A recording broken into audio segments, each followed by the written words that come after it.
Hi, good morning, good morning. 18 ngayon ng February. Tuloy tayo sa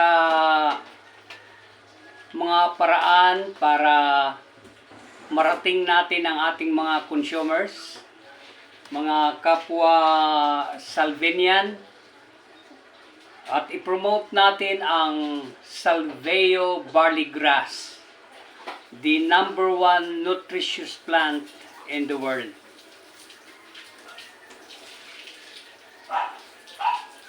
Ayan, ang pag-uusapan natin ngayon about law of the farm. Sabi nga ni Ma'am Rich Yanes na pay now, play later. Yan ang prinsipyo ng pagsasaka. By the way, I'm Kuya John or Mr. Severino Abaigar Jr. Ako ay anak ng isang magsasaka at ang mother ko ay isang dressmaker. At nagsa-sideline siya, may side hustle siya, sabi nga ni Ma'am Nora Aquino. Side hustle. Ang side hustle mother ko ay pangungulot. Nag-aral siya ng hair science. Ayan. So, kailangan natin ng side hustle. Ito ginagawa, my main business is scrap enterprises. Bumibili ako ng mga tanso, paper, and metals for top 16,000 corporations. Nagtatarget kami ng YP ko ng 1% or 3 howls. 1% of top 16,000 corporations is 3 howling per week. So, sa 3 howlings per week, mayroon pa akong 4 na araw na natitira. Pag hindi ko yan ginawa ng ibang magandang paraan, masasayang yon. Natutulog lang ako rito. Mahirap pag sobra na ang tulog. Diba? So, kailangan ko yung 4 na araw na yan i-convert ko into more productive activities. Katulad nitong Salveo, nasubukan ko na napaka-bisa ang halamang gamot na ito na medyo ay lalang ng ating boss sa taas na makapangyarihan sa lahat at para sa atin ito. Ngayon, ibinabahagi ko na lang at kung paano mabisa ang Salveo ay inire-recommend ko sa inyo. Hindi lang mga ambassadors ang nag-promote natin nito, sila Derek Ramsey, hindi lang si Ivana Alawi, pero almost million na ang nakikinabang nito.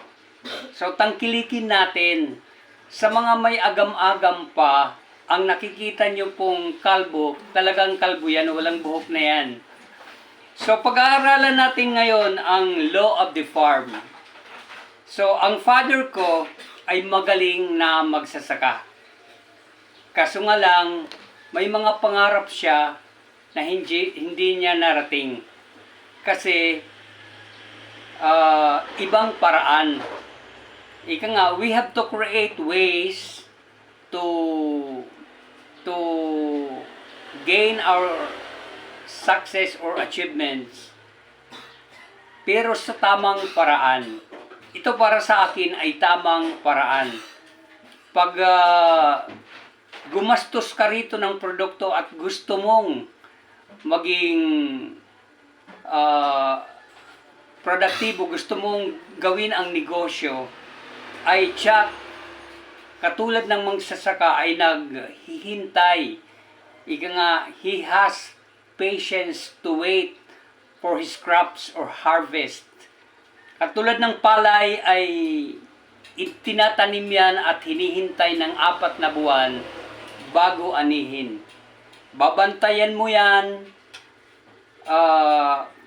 laban sa mga invaders, yung mga ibon, halimbawa maya, yan ang umuubos ng palay. By the way, ang pagtatanim, this is the law of the farm. Ang pagtatanim ay nag-uumpisa yan. Ang tawag yan sa waray, kaingin.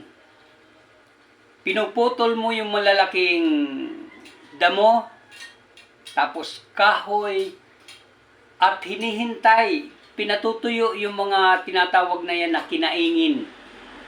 Hihintayin mo yan na matuyo at susunugin.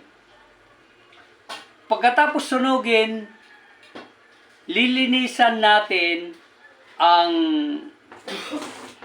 lupa na yan dahil may mga natitira yan na mga kahoy-kahoy, yung mga tinatawag na rapak, yung mga malalaking puti.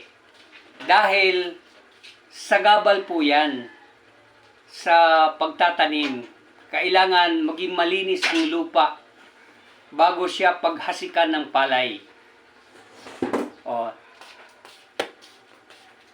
Katulad ng isip natin, maraming mga mga dapat alisin sa utak natin. Yung mga negatibong mga pananaw, kailangan alisin po natin yan. Magkaroon tayo ng kapangyarihan, alisin. So, sabi nga ni Ma'am Rich Yanes, yung ABC of success. Yung attitude mo, yung beliefs mo, may mga maling beliefs na dapat alisin. Attitude mo, kailangan maging positibo. Pag pangit ang ugali mo, you have the power to remove that negative attitude. Kasi pag ginawa mo ng isang bagay ng 100 beses, iba na ang iba na ang pakiramdam mo, iba na ang galaw mo. Yung C, yung tatawag na commitment. Yung D, ano ba ang D? Desire. E, yung enthusiasm. Di po ba? Yung F, yung focus. Ayan. At ang goals. Letter G. So, yan ang dapat nating itanim sa ating puso at isipan. Kasi halimbawa ang palay, pag ihinasik sa taniman, after 4 months niyan, aanihin mo na. So, yung taba ng lupa at yung panahon ng paghihintay, mag-harvest ka. So, dito sa negosyo na ito, at first, hindi ka talaga mag-harvest ka agad. Kasi may mga tao na hindi ka pa pagtitiwalaan. O, di ba? Kahit kalbo ka na, parang hindi ko pa sila makapaniwala dahil nung kabataan natin, napakalago ng buhok ko. Ang mother ko kinulot pa nga yan napakakapal. Di ba? Maraming tagahanga. Kamukha raw tayo ni Michael Valliard. O yung mga kapanahon ng mga artista noon. Pero ano lang nila yon, mga analysis. Yan ang So, law of the farm. Sabi nga ni Ma'am Rich Yanes na ang konsepto o prinsipyo ng law of the farm is paying now and playing later. Pay now, play later. Kumbaga sabi nga ni Erap, delayed gratification. Magtatanim tayo ngayon, lilinisan natin ang ating sakahan, ang ating